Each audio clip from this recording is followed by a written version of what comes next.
Hey comic fans, welcome to Comic Fix. Now today I'm going to be doing my comic load that I got this week. Now, you may notice I am not in my car. Now you may be wondering why is that? Well, I finally got my own room and some privacy, and so now the Comic Fix is to be coming to you more frequently with more videos and just having videos come out on time.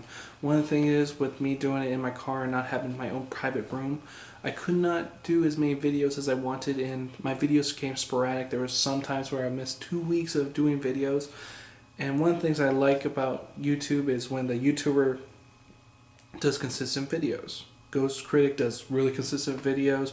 Roger does really consistent videos. Everybody that I really enjoy watching do very consistent videos.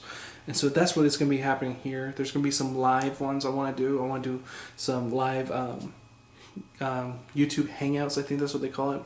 And plus now I got high speed internet, so there's no more being timid about putting out a 40-minute video, because before I would put out a 40-minute video, it would take like 5 hours to upload it to YouTube. Now I don't have to worry about that. So what I was thinking about doing is kind of like the James Donnelly video, where I do all my comics, and it'll be like an hour something or an hour and a half, but put out one video of an hour and a half and then cut it down to 3 parts. So those people that don't want to sit there for an hour and a half, they'll have 15-minute videos, part 1, part 2, part 3, like how I used to do it. And I'll be doing that also. And also with that, I'm going to be doing a new segment called Who's Who of the New 52, looking at the characters in the New 52, some new ones, or like let's say how they changed Katana, or looking at the writers like Kyle Higgins. I got a big old thing I want to talk about with Kyle Higgins. And maybe I would actually think about doing a podcast, longer segments where not just talk about the reviews of the comics, but the comic industry as a whole. I got a whole bunch of stuff I want to talk about, and now I have the privacy of my own room to do it. So I'm really excited about that. So let's jump into the comics that I got this week. Now it's a pretty average week for me, and I think I got like 10 books. So first one I got was Red Lantern issue number 15. The art in here is really freaking amazing. That's one of the real strong positives about this series, is that the artwork has been really fantastic. Some people have been really complaining about kind of like the story elements in here. It's basically just a fun book. The writing is never as solid as you really want it. It's not as deep as you want it. It's just a bloody action, and that's really what you want out of the Red Lantern. So can't wait to read this one. The always beautiful art by Francis Manapul and the inking by Brian Buccellato is The Flash issue number 15. Gorilla Grodd, and it's gonna be so cool to see what this is gonna happen in this book. I love the art. I love Francis coloring. Oh no, it's Brian Buccellato who does the coloring and co-writing with Francis Manapul, who does the artwork. So I cannot wait to read this one. It's going to be really, really cool. Each issue of The Flash has been better and better and better. Next up is Teen Titans, The Death of the Family. I was going to drop Teen Titans. Teen Titans has been consistently bad. Especially the last 3 issues, just been really, really bad. And I knew I could spend my money better elsewhere. Well, Teen Titans Death of the Family comes out. Death of the Family's been pretty good. And the last issue of Red Hood and the Outlaws, we saw Tim Drake and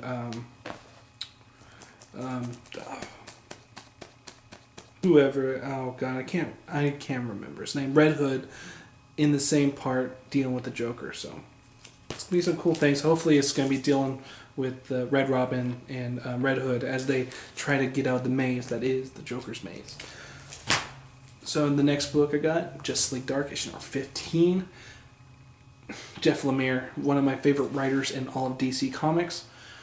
What he's been doing with this book, he's made it from one of the worst books in the New 52 with the first 6 issues or 9 issues that was Justice League Dark, to one of the top tier books in DC Comics.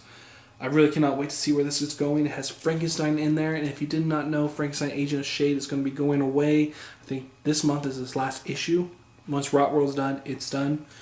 and Frankenstein's moving over to this book. And Jeff Lemire is the one who originally wrote Frankenstein in the New 52. So it's nice to see Frankenstein back in his hands. And it's cool though, the way he writes Frankenstein is this more poetic guy. He's a monster, but he's a lover of women, and he just, one of those surprises. He may look like a monster, but inside he's just this old soul. Next is Batman Incorporated, issue number 6. I really love this cover. It's just really cool. Blind Justice with Robin. Can't wait to read this one. Batman Inc. has been consistently actually really good. It's been good Grant Morris, even though I did not read the first volume of Batman Incorporated before the New 52 started. So I was a little bit lost at the beginning. For now, I'm actually really enjoying it, especially after the last issue where we saw what happens to Robin if he becomes Batman. Cool stuff. Next is All-Star Western, issue number 15. And I noticed on here is the Black Diamond probability. And Catwoman's actually been dealing with the Black Diamond also. And I just noticed that banner on there for the Black Diamond. So maybe this is a little crossover kind of thing between these two books. Catwoman, if you didn't watch that video that I did, God, that was such a terrible book. But it did have a little bit to do with the Black Diamond, and that actually part enticed me. So I may pick up the next issue, I may not, or I may just buy it so I can rip it on this show. But right now I just got Jonah Hex issue number 15. Kind of excited to read this one. Each week with Jonah Hex has been really consistently good. It has the writer Jimmy Palmiotti and Justin Gray, and those two guys, they're just fantastic. The way they work together. I would love to actually see a podcast with those two and see how it actually works out with those two. Who does more of the writing or whatnot. Next up, Great Pacific, issue number 3.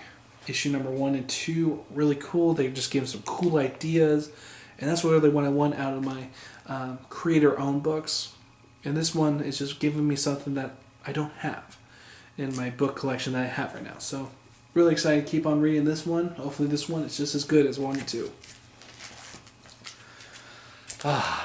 This book right here just puts a smile to my heart. It's been... there's certain writers, certain artists that anytime they put out a book, no matter what it is, you want that book. And that's what I'm doing with Sean Murphy from now on. Punk Rock Jesus, the last issue of his mini-series, is here. I don't know where this is going to go, but this cover is another fantastic cover. Cannot wait to read this one. And I'm surprised that DC Comics is going to have this one come out during the day after Christmas. Because that's what I was really expecting. I was expecting this one to come out the day after Christmas. It did not. I think that would have been a little bit of a riling up of some people, even though the series has riled up quite a bit of people. I notice a lot of them are not reading it because some of them don't want religion in their comics. But this one has just been mind-blowing with how good it really is. So, and it's going to be interesting reviewing this one because it's the last issue, and if you're not buying it now, you're definitely not going to buy it. Or if you haven't bought any of the previous issues, you're definitely not going to buy it now. But, I cannot wait till that book comes out in hardcover. It comes out in hardcover, I'm buying it hardcover. It comes out in just a regular cover, or just regular volume, I'll buy that. And then I'll wait for the hardcover to come out and buy that. I'll even buy the colored edition. Because that would just be so fantastic. And I got Batman The Dark Knight, issue number 15. Greg Hurwitz has been doing some really cool stuff with Scarecrow. Can't wait to see where it's going to go in here. Scarecrow's kind of doing... I don't know what he's doing, but it's something that has to do with Gotham. And then next up, Superman, issue number 15. And finally, we get some Lex Luthor in our Superman comics. That's when one of the big things that have been missing in the New 52. One of the things that they've been doing with the New 52 is, especially with Superman, they've been putting out almost these new villains for Superman to fight, and it's just been bland and boring, and we haven't got anything. I guess they were trying to do kind of like the thing that Scott Snyder was doing with Batman when it first started with the New 52. The first 12 issues were all about the Court of Owls, a new villain for Batman to fight. And it was done so well and felt so natural in the Batman mythos. But with Superman, it's just been like the villain of the week almost. And so it's be cool to see Lex Luthor back in there, and it's still continuing on with the Hell on Earth. So I cannot wait to read this one, especially because Hell on Earth has been one of those crossover events. No, it's not events, it's a crossover that has really upped the ante for every single Superman title in this whole Superman family line. Really good. It's actually brought me back to Superboy comic, and I never thought I'd be doing that again. Then we got, from my only Marvel book that I got this week, All New X-Men, issue number 5. This whole storyline has just been really fun to read. It has been coming out so often. It hasn't even been 2.5 months, and we already got issue number 5. Now I know that they can't do this pace forever, but I'm really enjoying this series. It's one of those $3.99 books that I'm actually really like. But I don't feel bad buying it. Because if you notice, a lot of my collection, I have $2.99 books. I've been focusing most on that. That's one thing I love about DC. Most of their books are $2.99. And those select few are $3.99. But this one, with Marvel, I don't mind paying that $3.99. Next up is I, Vampire, issue number 15. Don't know where the story's going to go, but it's I, Vampire. It's been one of the rare gems in the DC Comics where you didn't expect anything coming into it. But since it's debuted in the New 52, it has been fantastic. Can't wait to see where this is going to go. So, that is it for my haul. I hope you guys enjoyed. Just know that my background is going to be some really cool posters, hopefully some original art. I would love to go to Comic-Con or something, buy some original art, put it up on my walls so you guys can all see.